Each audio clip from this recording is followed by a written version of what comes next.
I think that sheep's got... Crikey, that wind's out strong. Still a few trees down. It does say it's 1 hour and 14 minutes to get to Ellesmere from where we were at Frankton Locks. I dare say it's a bit quicker with this wind and the current, because I think it said on the way up it was the same amount of time. Anyway, I've prattled on enough. Let's enjoy the scenery for a bit, eh? There's some cracking stuff coming up as well. I don't know if the wind noise will affect this. I'm hoping not. Yeah, beautiful scenery on its way.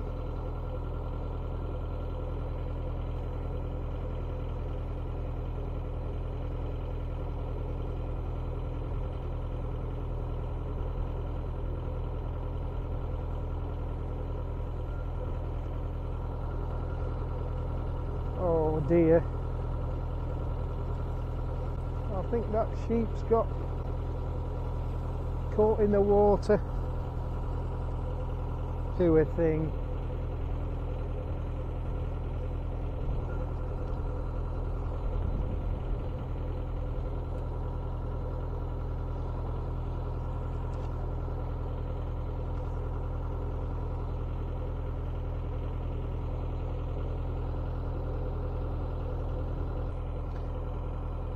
If you ever see sandbags like that lined up at the side of the canal there, they're repairs that have been done because the banks have eroded away. You can see a lot of that metal Armco is not doing the best. And that can be due to a number of reasons. Usually a bit of water gets behind and starts washing away all the towpath. So one of the cheapest forms, not the best environmentally, but one of the cheapest ways of shoring up the bank is to fill a lot of sandbags with a sand and cement mix and then just lay them down in a sort of like a brick wall type thing, bond like you would do with a brick wall, and then as the hessian rots away it'll just leave the cement and sand that's hardened off. You can see that little short section there is properly eroded away.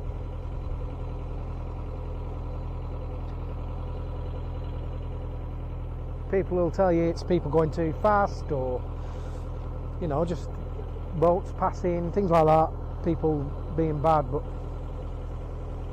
that's just the way water works. Like the Lanky, the Llangollen has timber edging to hold back the bank in a lot of places. That's not very long lasting. Even proper timber will only last maybe 10 years, you know, like your oaks and things. But if you're using tannalised timber, maybe 8 to 10 years you'll have, and then that'll rot away, and it's quite expensive at the moment, timber. Plus you don't really want to be putting treated timber in canal because it's not great for the wildlife, although we do put other stuff in, diesel and things like that. Yeah, then there's the old rage. There's a bit of a controversy going out. It started off on Facebook. A chap was at a water point and he was hosing down his boat, giving it a wash, and there was somebody came up and complained to him about it. Now, then all the armchair critics come out and say, well, he's fine, and then some people say it's not. I'm in the camp of it's fine to wash your boat with water from the water point. We pay for it, you know, that's the way it is. Many people say just wash with canal water. Well, that's not really very good for the paint. It actually will eat away at the paint. There's all sorts in the canal. There's diesel, there's animal, well, there'll be excrement and all sorts going in there. Fish live in there, swans live in there. So there's all sorts of things in there that will actually attack your paint film, and it'll probably make your boat, the shine on your paintwork, dull a lot quicker. And I'm not saying that because I'm pretending to be a know-it-all. I do know a bit about this sort of thing. I was in the corrosion industry, so I know a bit about what's going on, and all the stuff that's in the canal will not do your paintwork any good. It'll take the shine off, and in some cases it'll aid in the eating, the environment, atmosphere eating away at the paint coating, promote rust and all that sort of thing. You got to remember, paint's just sacrificial. It's not really meant to stay bright and shiny forever. In fact, usually they say most coatings are between 3 to 5 years, depending where you are. But if you look after it properly, like you use, you know, if you don't go mad and wash it every day and what have you, but if you look after it, it'll last maybe 8 to 10 years before it starts looking really dull. That's my 2 penneth anyway. Probably get a load of grief for that. Anyway, some fans have come out to greet us. Hello, cows. That was nice, man. They didn't have to. Crikey, that wind's out strong. Nearly lost the camera. Still a few trees down. I suppose these have come down since. There'll be a few more down today and tomorrow. Looks like it's a big storm blowing in. Don't know what this one's called.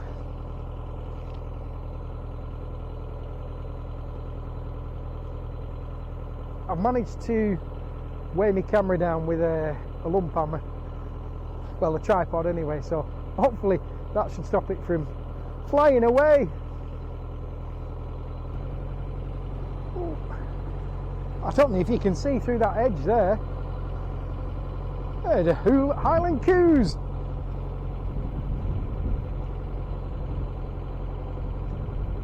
Look at them.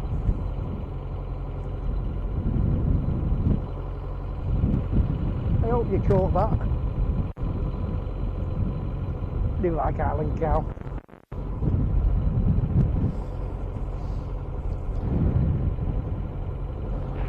So the wind's proper up now, so hopefully we're not too far away from our destination. My makeshift tripod stand holder downer is working well.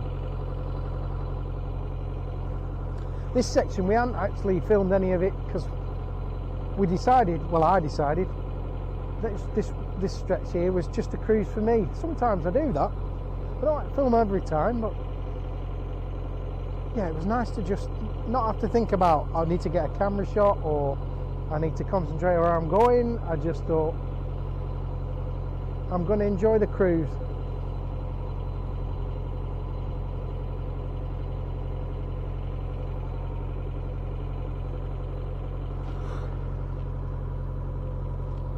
It is lovely round here.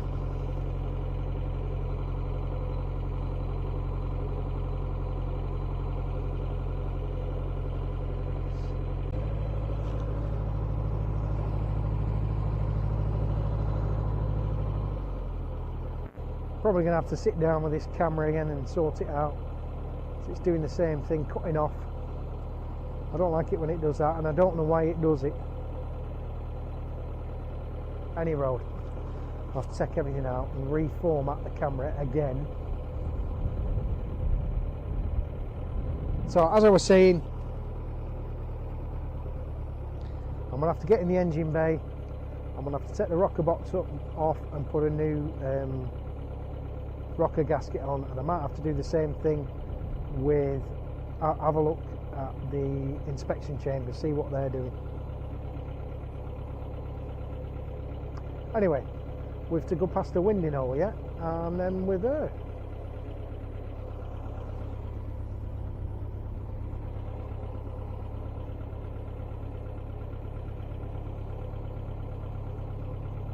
Anyway, there we are. That was a winding hole, look at it.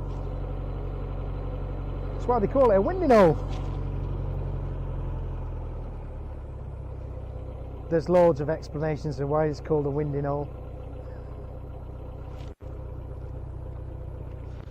Everything from Norse folklore to in 18th century engineering.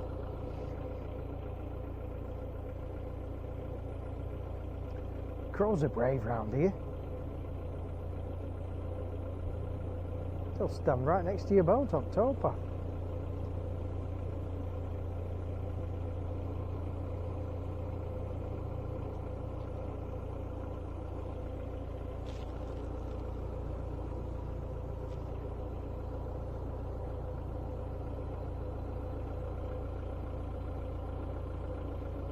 Ducks seem to be pairing up. Ducks are dirty boys, they need drakes, need... Well, they need a hashtag Me Too movement, really, these poor lady ducks.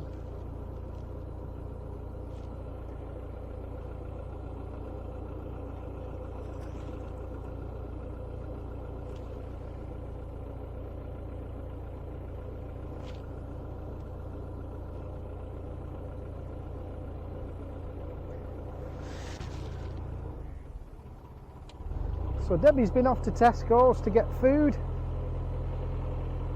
for tomorrow's tea, because it's New Year's Day. We're going to have, well, dinner. We're going to have, I think it's a joint roast, a roast pork joint. Proper, oh, lovely. I bet she's not got giant Yorkshire puddings, so I'm going to have to see if we've got giant Yorkshire puddings. We get some baby potatoes and smash them. Lovely. Any road. That's for tomorrow's, and I'm starving hungry now. It's dinner time ish. I had a bacon butty for breakfast. I've eaten a lot of bacon butty, so that'll be it for the rest of the year. I think I've done enough. Had a lot of bacon butties and pigs in blankets. I love pigs in blankets, and it's funny, I only have them at Christmas. Don't know why the rest of the year, but we just never do it. They're not that much of a faff. Just wrapping bacon round sausages.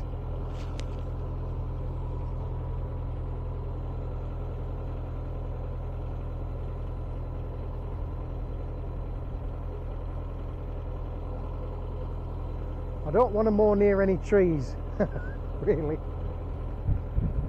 because they're not so stable around here. Look at that one, it's throttled by ivy. That's what does the damage.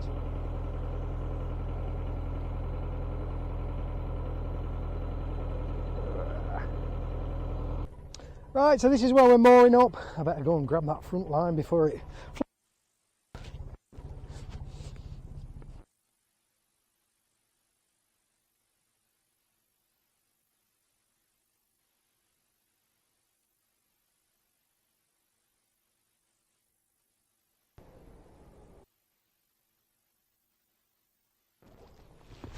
Okay, Whew. There we are. Good. Whew. And what a journey it was. I better go and take Tango for a walk. I think he don't like being on his own on the boat. And with Debbie going off to drop the car off, she's not been there for him, and he don't like that. Oh. So we'll tie off, we'll pack up, and we're done.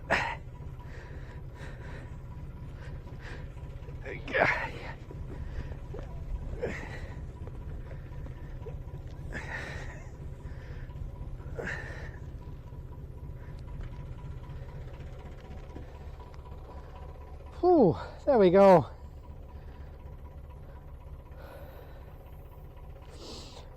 Well, let's hope this microphone, that new microphone that I've got, has made all the difference to the sound. And editing will be a lot easier. I have wittered on a bit, so I'll probably cut a lot of it out. It's drivel usually. But I better moor up. I'll go and get the shopping from Debbie. Yeah, we're just outside the services at Ellesmere. Well, I reckon we'll call it a draw for this one. Don't forget to like and subscribe, and if you click that little bell icon, YouTube will remind you next time we release one. Till then, ta-da.